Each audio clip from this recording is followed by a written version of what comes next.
What do you think is the moral of the story? What are some of the most important lessons you have learned from the story? And how would you apply such lessons in a real world situations or scenarios? So guys, are these lines familiar to you? Does it ring a bell? Well, we're going to talk about that in no time. Good day everyone, I am Julian Sineza and I'm going to introduce to you one of the approaches in teaching literature. So I bet you're familiar with the fable The Ant and the Grasshopper or The Lion and the Mouse. What can you say about it or what have you learned from it? Now, I'm pretty sure you are wondering what's the connection of it to our discussion. Well, today, we're going to discuss the moral philosophical approach. Good day. Since we are having the discussion about the context of the moral or philosophical approach, so let's first define what is moral or philosophical approach. Moral is based on what you think is right and wrong, and agreeing with the standards and norms with the society. What about philosophical? Philosophical, relating or based on philosophy. And what is approach? Approach is close in or draw on. Within that, we can make a definition about the moral and philosophical approach by context. So moral or philosophical critics believe that the larger purpose of literature is to teach morality and to probe philosophical issues. So this approach is useful for such work as Alexander Pope, An Essay on Man, which does present an obvious moral philosophy. So the debate over the purpose of Aristotle and Plato, which stretches back to ancient days of literature. So Plato wrote in Republic that literature's purpose is to instruct the audience in morality, while Aristotle, although Aristotle is Plato's student, reasonably disagreed and believed literature was an experience for the audience. So a moral philosophical approach is a type of literary criticism that believes literature should instruct morality. And that's the context of moral and philosophical approach. So the moral philosophical approach adopted in teaching enables the teacher to lead the learners in discussing moral values discernible in a text. According to Sheen, the test of interpretation of literary texts may further assist learners to explore how the text project and manifest the world we inhabit. Apart from that, according to Ricoeur, teachers who guide learners to read and interpret literary works under this approach may help learners to reach self-understanding and self-realization. Literature is and always says be an important source of moral guidance and spiritual inspiration. Aristotle considered literature as capable of fostering virtue. Samuel Johnson said that the function of literature is to teach morality and probe philosophical issues. Matthew Arnold also said that poetry's most important offering is its moral philosophical teaching and that it is the source of moral and spiritual inspiration. So the moral philosophical approach has 8 tenets. First, it investigates the effects of literature has on readers as moral beings. Second, it is based on what improves and enriches human lives. Third, it is concerned with human character and behavior. Fourth, it looks at texts as combinations of various moral qualities. Fifth, it questions how literature is influenced by the plot, the character, the ideas, and style. Sixth, it views the works through a particular philosophy or discerns the work to the philosophy on which it is based. 7. It looks at how the work influenced or was influenced by the ideas of the time. And lastly, it views the ideas of a work in relation to ideas found elsewhere.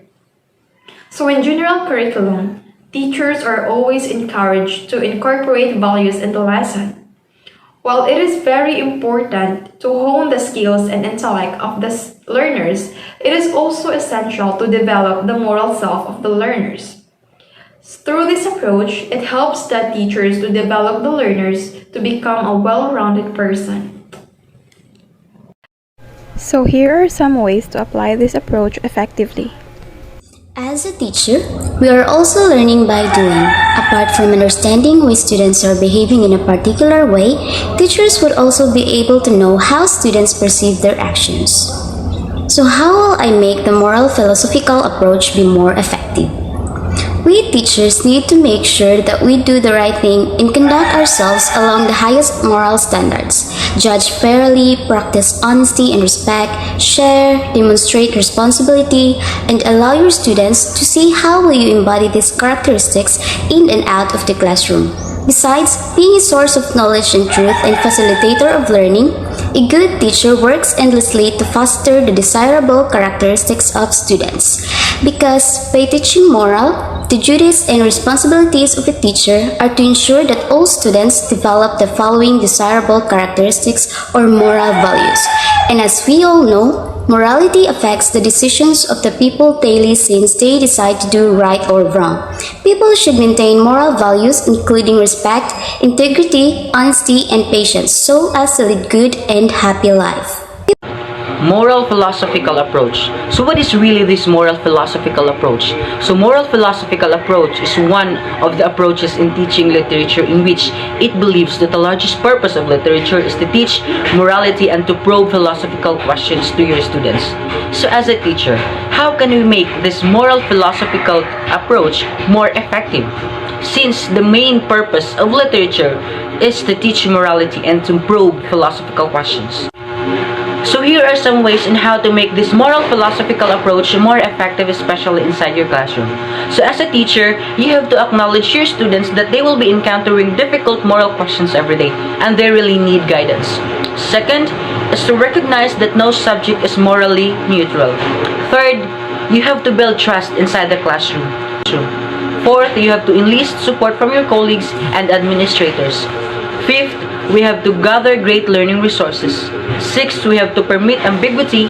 And last is have faith in your students. In that way, we can make this moral philosophical approach effective inside the classroom. So to wrap up everything, here are some activities that applies moral philosophical approach. Good day, Mr. Patambag. Can you recall what is our topic last meeting? So we discussed about moral philosophical approach. Okay, that's it.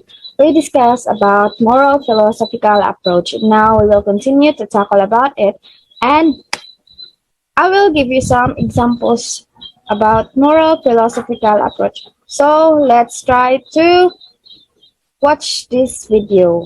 Wolf. Once upon a time, there was a shepherd boy who used to take his flock of sheep to the hill to graze on fresh green grass. Sitting there, he had nothing to do the whole day. One day, an idea struck him. To overcome his boredom, he cried out, "Wolf! Wolf!" All the men came running with their sticks, and to their dismay, found no wolf. The boy laughed. The wolf, however, did truly come at last. The shepherd boy, now really alarmed, shouted in agony of terror, "Pray do come and help me! The wolf is killing the sheep!" No one paid any heed to his cries, nor rendered any assistance. The wolf, having no cause of fear at his leisure, lacerated and destroyed the whole flock. What is So that's it. What is the moral of the story? So the boy lied often that when he finally told the truth, no one believed him. The moral of the story is that no one believes a liar, even when he speaks the truth. The truth doesn't cost anything, but a lie could cost you everything. That's all, ma'am. Okay, that's a very good answer, Mr. Patambag. So I will ask you, have you ever tried to be that boy? Or have you Can you repeat again, ma'am? experienced to act like that boy? Um, for me, no, ma'am, because um, everything I'm talk with my friends or my family, um, I see from them seriously or honest. Oh, that's very good. So another example, Mr. Patambag, is this. I will show you a picture, then you will elaborate it. Ethics is knowing the difference between what you have a right to do and what is right to do. It is from Father Stewart, a Justice of the Supreme Court. Are you done? For being a person, sometimes it depends upon situation and how you handle your feelings. So, however, your life is full of trials, but it depends on how you handle it appropriately. For being a good nor bad, but it depends upon situation. It is really depend on us. So what we what we do is depend on our in our ego, right? Conscience between you, then you will start thinking of the right thing to do. So that would be all for today, Mr. Isidro. And thank you for listening for today's discussion. Goodbye and Sige, thank you, ma'am. Here are some highlights of the discussion. The philosophical approach doesn't look a book as a piece of art with no moral implications. It is considered the message of the story is as important as the story itself. Remember to think about using the moral philosophical approach when finding or looking at a theme of a story, or when reading a story that is obviously centered on some specific moral. Our group concludes that this approach is essential in nurturing the moral values, in molding the character of every student, and in shaping the student's personality. This approach is as important in building the skills and intellect of the student. Just like how the famous saying of Albert Einstein goes, if you want your children to be intelligent, read them fairy tales.